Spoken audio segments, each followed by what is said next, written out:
Si Senator Mark Villar na dating DPWH Secretary at mga kapamilya niya ay konektado sa mga kontraktor. Here's how. I am Jairo Boliedo, Rappler reporter at pag-usapan natin ang findings ng Rappler investigation na ito. Si Christian Aguilar na kapatid ni former Senator Cynthia Villar ang may-ari ng Motion Trade. Itong Motion Trade, base po sa Rappler investigation, ay nakakuha ng 4 na flood control projects sa Quezon at sa Cavite, amounting to 390 million pesos. Lahat ng projects na ito ay nakuha between 2023 and 2024. Bukod sa flood controls, meron pang ibang projects itong Motion Trade with the DPWH. In total, base sa investigation namin, nakakuha po itong Motion Trade ng 32 projects sa DPWH amounting to 2.8 billion pesos. On top po ng pagiging flood contractor, itong Motion Trade, ang main na business nila ay pagpaparenta ng heavy equipment para doon sa mga construction.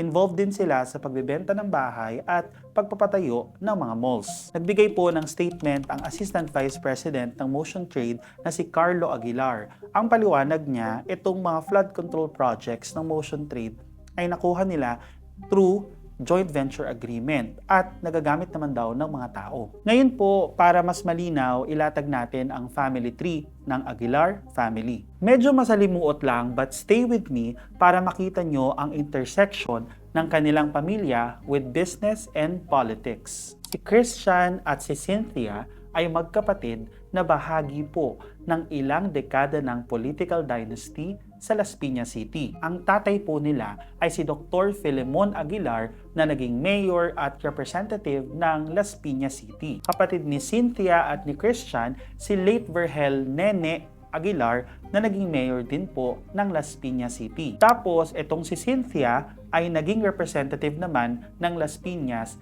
bago po siya naging senadora. Kung si Nene po at si Cynthia ay pumasok sa politika, itong si Christian ay nag-build ng sarili niyang empire through Motion Trade. Itinayo ni Christian itong kumpanya niya with asawa niya na si Armelia noong 1993. Chairman at presidente ng Motion Trade itong si Christian, samantalang treasurer naman yung kanyang asawa na si Armelia. Ang mga anak nila na si Carlo at Lord Linley ay officers din po ng Motion Trade. Pero interestingly, bukod po sa business, involved din po sa politika itong si Carlo at si Lord Linley. Si Carlo ay kasalukuyang board member at assistant vice president ng Motion Trade.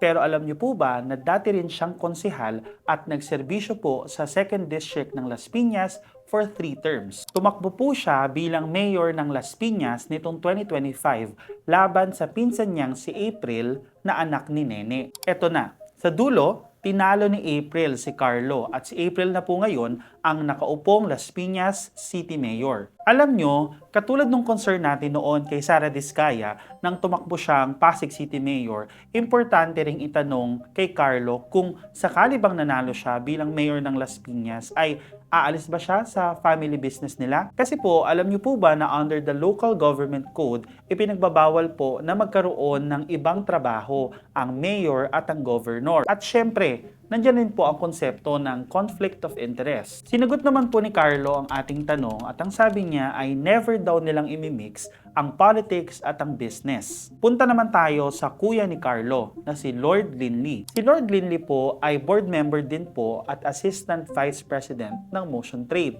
Pero unlike Carlo, si Lord Linley ay aktibo pa rin sa politika. Kasalukuyan po siyang konsehal ng 2nd District ng Las Piñas. Nagsimula po siya maging konsehal mula 2019 hanggang sa kasalukuyan. Ibig sabihin po, nung nakuha ng Motion Trade, etong mga kontrata nila ay konsehal po etong si Lord Linley. Siyempre, tinanong din po natin yan. Ang sabi naman ni Carlo ay never silang kumuha ng proyekto sa Las Piñas City at business policy raw nila na never silang kukuha ng any project sa mother city nila. Bago pa maging ombudsman, sinabi na ni Boying Remulla na under investigation na ang mga Villar dahil sa koneksyon nila sa mga Aguilar. Hininga na rin po namin ng statement ang mga Villar pero wala pa po silang inilalabas na pahayag mula sa kanilang kampo. Pero po sa earlier statement, sinabi ni Senator Mark Villar na ready siya for any investigation at wala raw siyang itinatago. Alam nyo, at this rate, parami ng parami po ang naibubunyag na koneksyon ng mga politiko sa mga kontraktor. In Rappler, we're trying our best to investigate them all. Mayroon po kaming tracker kung saan nakalista ang lahat ng mga kilala at napatunayang politicontractors. Send us tips sa investigative@rappler.com kung may iba pa po kayong nalalaman.